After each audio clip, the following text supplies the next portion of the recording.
Hello everyone and welcome back. In today's video, we're going to get some colour on these walls. I've made my mind up. We're going to go for that effect.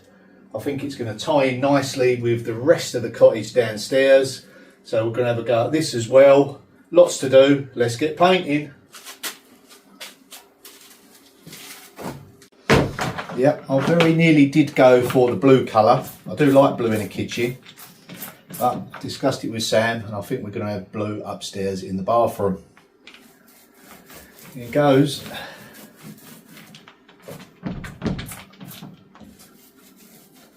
It's amazing how much it tones down once it dries, and then that back colour comes through slightly. I was really pleased with that. I was a little bit unsure as to how it was going to come together colour wise. I'm just pleased. I think I finally nailed it.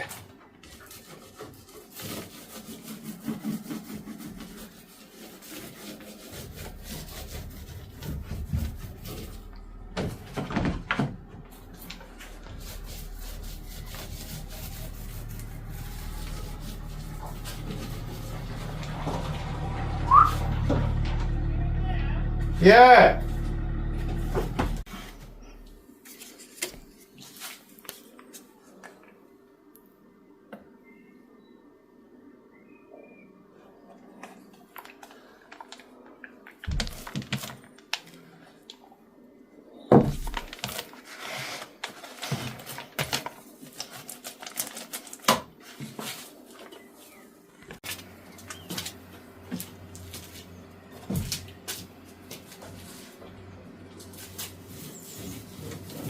It doesn't even matter if I don't cover it completely.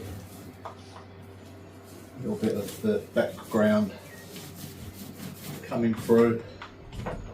So we're going to blend it with not a dry brush, but not a fully loaded brush, and just get that nice aged wall effect.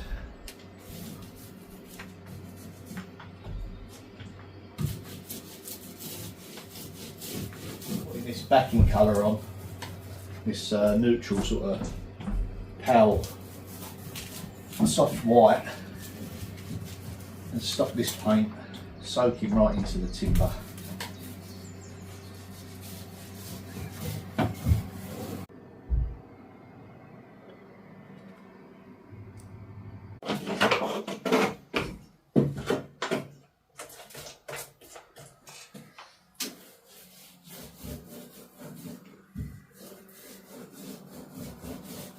Now I'm thinking to myself, what colour shall I paint this dark wood? Don't really need it to be that dark in here, so I will be painting that at some stage.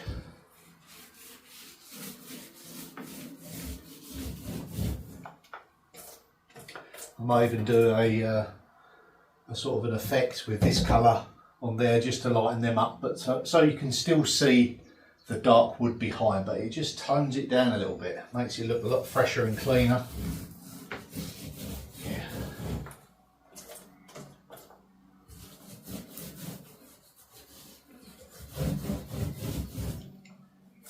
I've never actually used green in the kitchen before. We always go for a blue, the palette, but hey, I'm more than up for this colour.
Okay, let's get that nice soft white on there, lighten it up, and same again, green on top.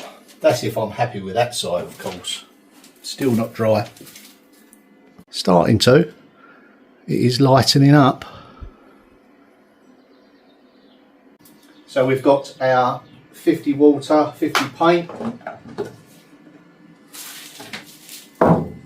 Here, we'll give it a quick stir and go again.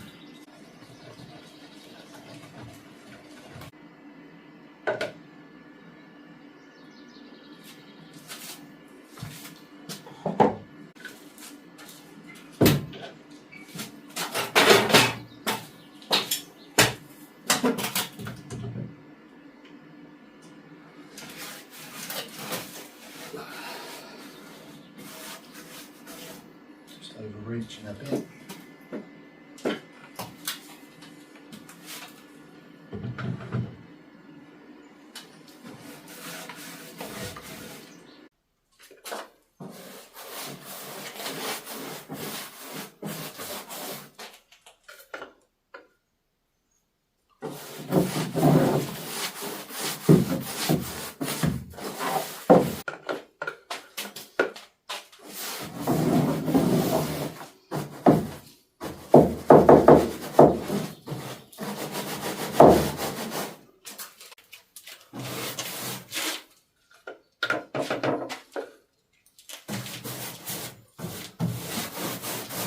When it comes down to the shelving, I shall use a slightly different paint, harder wearing, like an eggshell.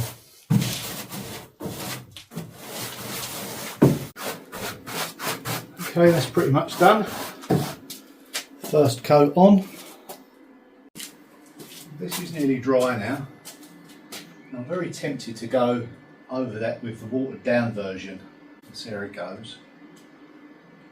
And we'll take it from there. It's all a little bit of trial and error depending on what kind of look I want to achieve. I want to tone it down. I don't want it too dark in this corner. That's why initially I was going to use the blue and then tone that down. But I can do the same with the green. Coming together. You have to wait for these coats to dry though. Time for a cup of tea.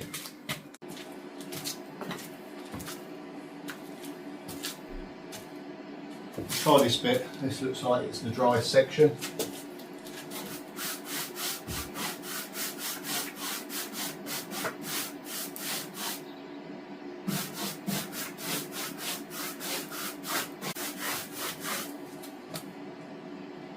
Yeah, that could work.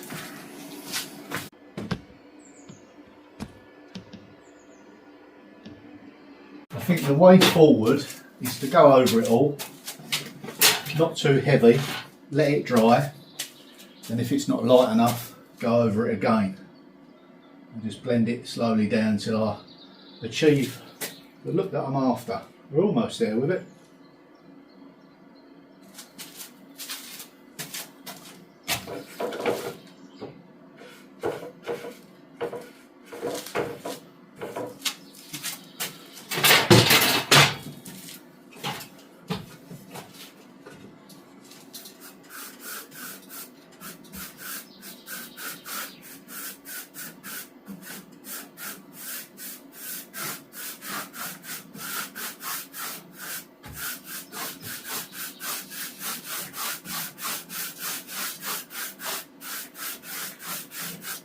Kind of giving the effect that I've rubbed it back with sandpaper to the colour behind, only I'm not rubbing it down, am I?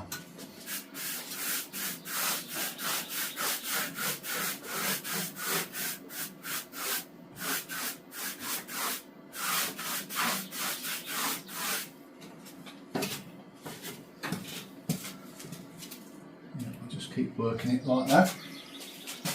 And I'm using the watered down colour.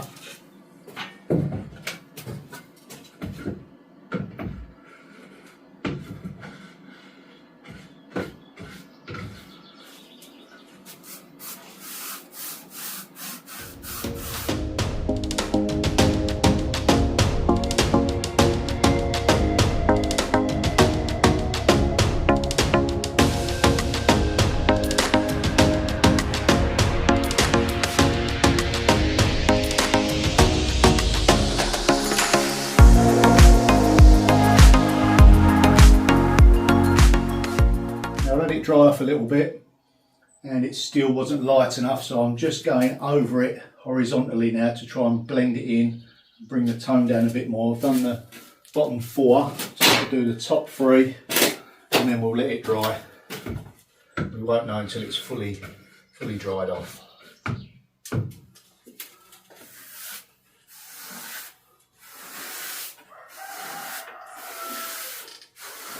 So what I'm doing now is kind of following the grain of the wood.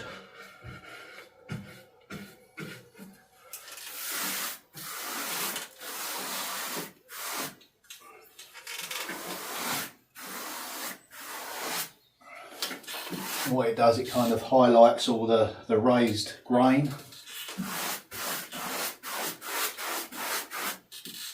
It's kind of like a limed oak type effect. A bit more subtle with the greening.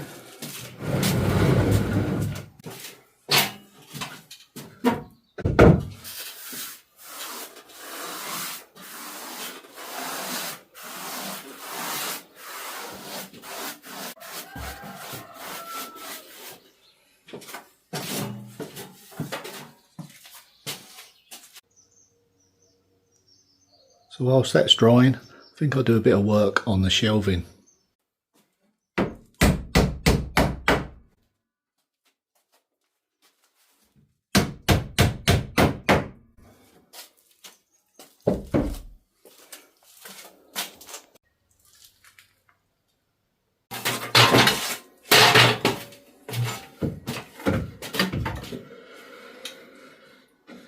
Again, just using this as the base coat.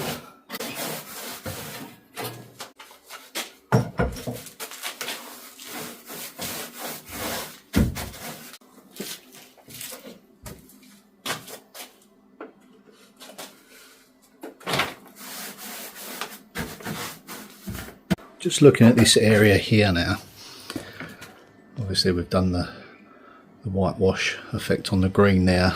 Now if I'd done this in the solid green, would that jar too much?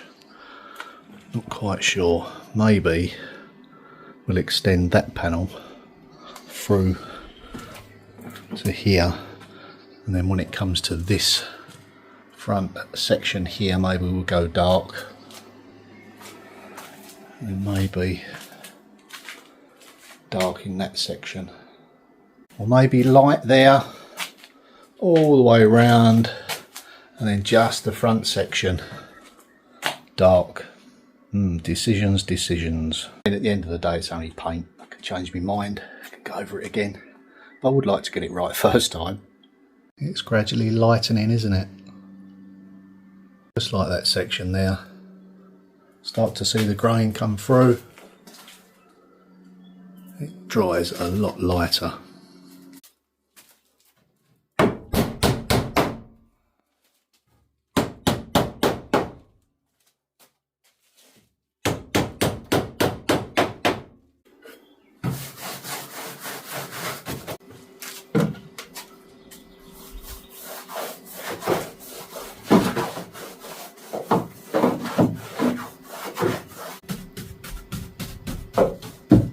Yeah, just starting to paint the oak, just to soften it down a little bit.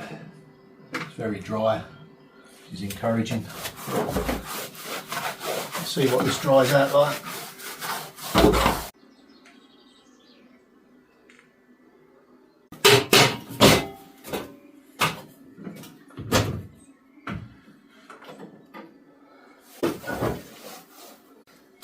Is it too soon to try the green?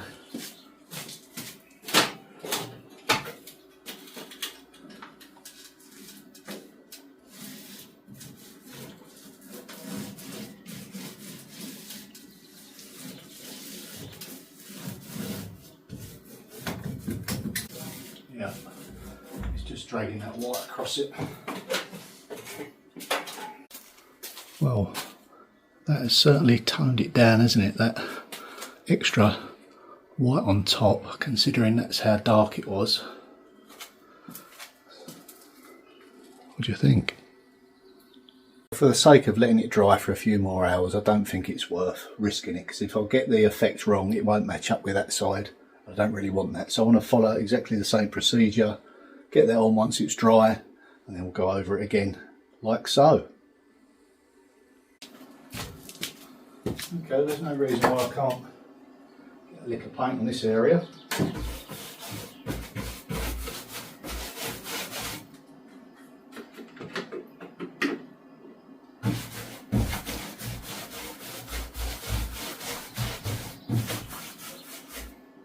At least that way I can add the next colour after the green and decide how dark or light I'll go on this section. It'd probably pay to go light again and then change the colour once we change direction of the wall.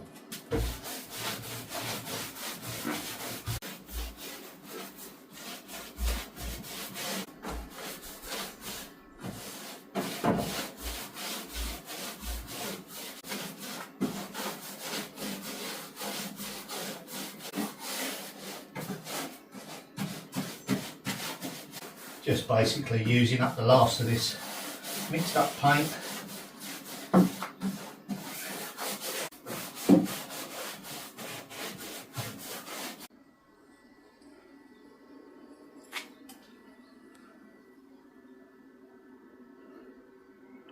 Just love how you can see all the saw marks in the timber. It really does highlight that, doesn't it? You get the grain as well and the knots. Yeah, I'm quite pleased with that. Time will tell. Will I wake up in the morning and think, oh no, time to paint it blue? Well, I'm certainly going to sleep on it. I'll make my mind up in the morning, but so far so good. See you in the next video. Bye for now.